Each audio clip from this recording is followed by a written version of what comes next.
All right, so now that we have our first episode ready to go, it's time to get it set up in Libsyn or whatever other host you use. We're going to use Libsyn today.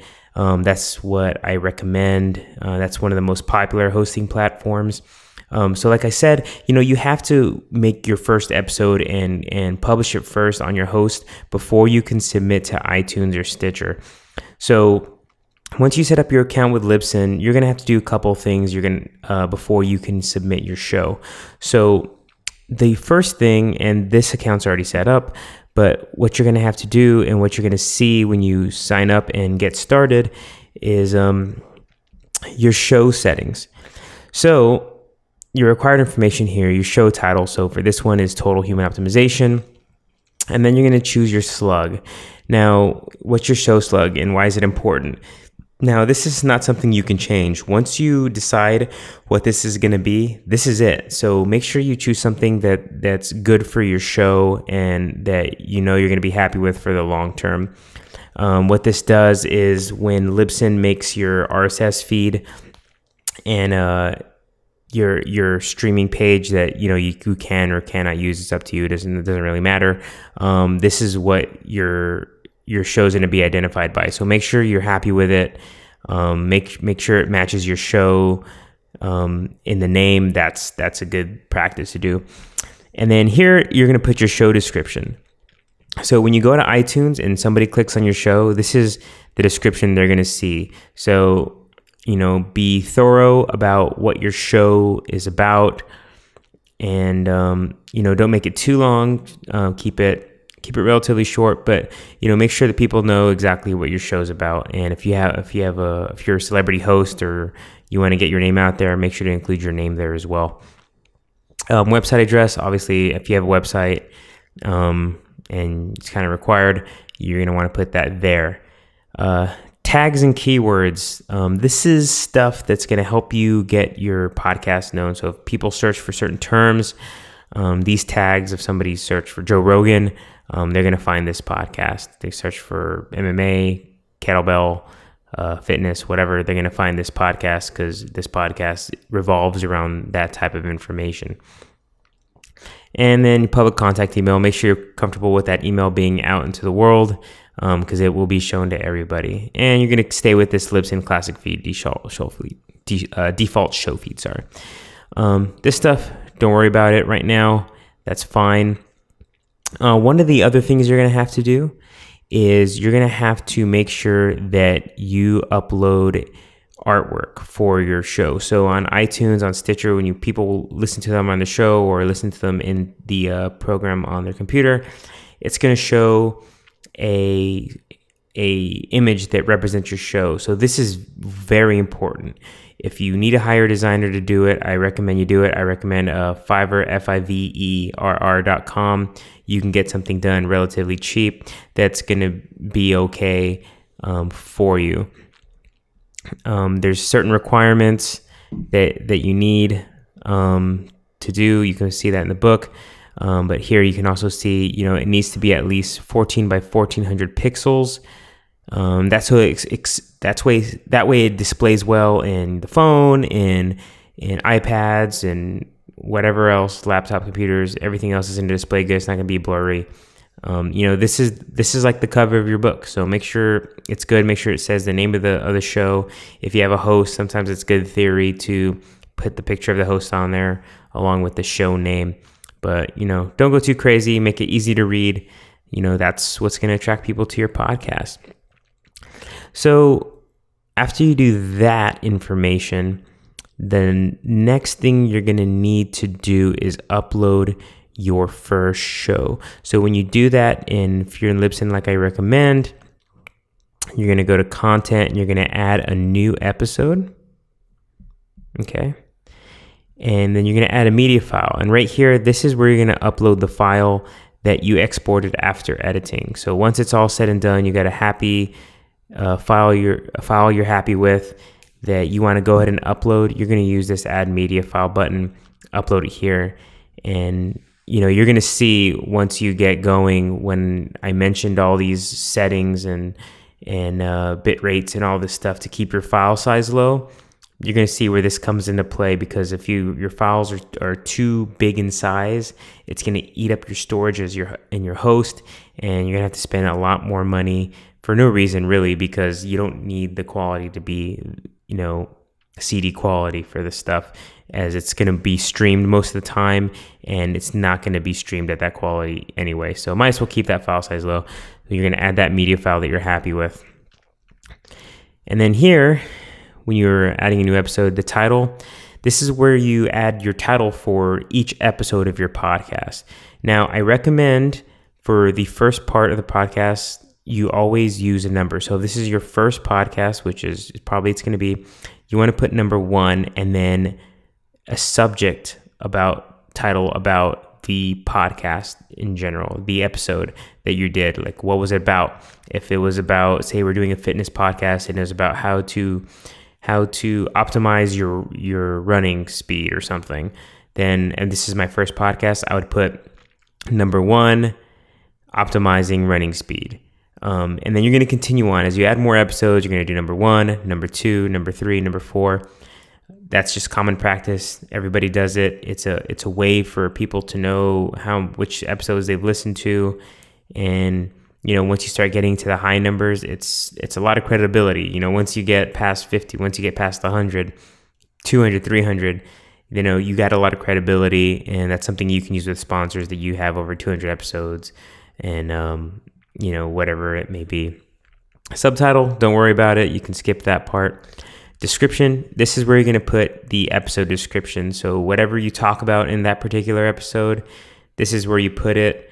It's always great practice to also mention the guest's name. If you have any guests on your show, that's where you do it. Now there's going to be this thumbnail section here. Do not upload anything here.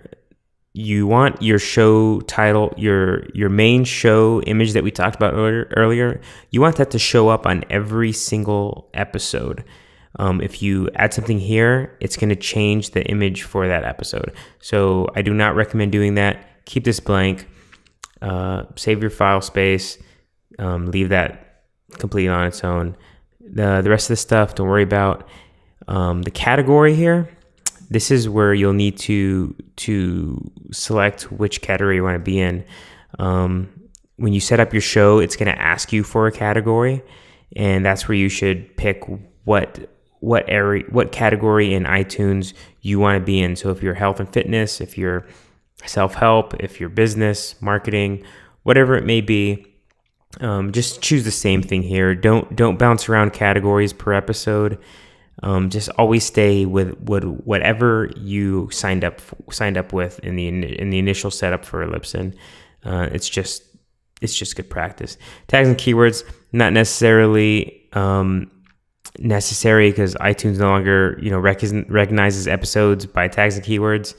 So don't worry about that. If you have any keywords you want people to find in the search, put that in the title of the episode or the description of the episode.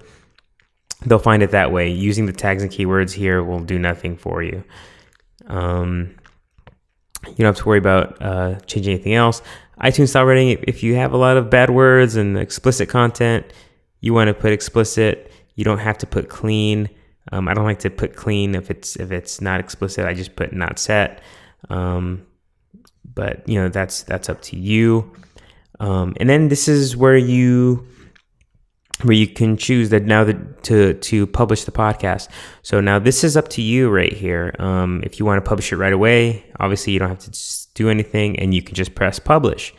But say you record a bunch of podcasts all at once, and you want to release them, and have that frequency, and you want to release them every Tuesday or something. Well, you can upload each episode at a time, and you can set your own release date. Obviously, you never want them to expire. You don't want to mess with this, but you can set the release date for that each episode if you want to in the future, and that way you can just set it and forget it and go on. And after you select to publish now or set a new release date, you just press that publish button, and then you're ready to go. So I'm going to go ahead and cancel all this since we're not going to do it for real here. So once you're set up there, once you have your first episode published in Libsyn, it's time to, now you can submit to iTunes and to Stitcher. So, how do you do that? Well, number one, you're going to go to podcastconnect.apple.com. Now, you're going to need an iTunes account. If you don't have one, you can create one. It's free.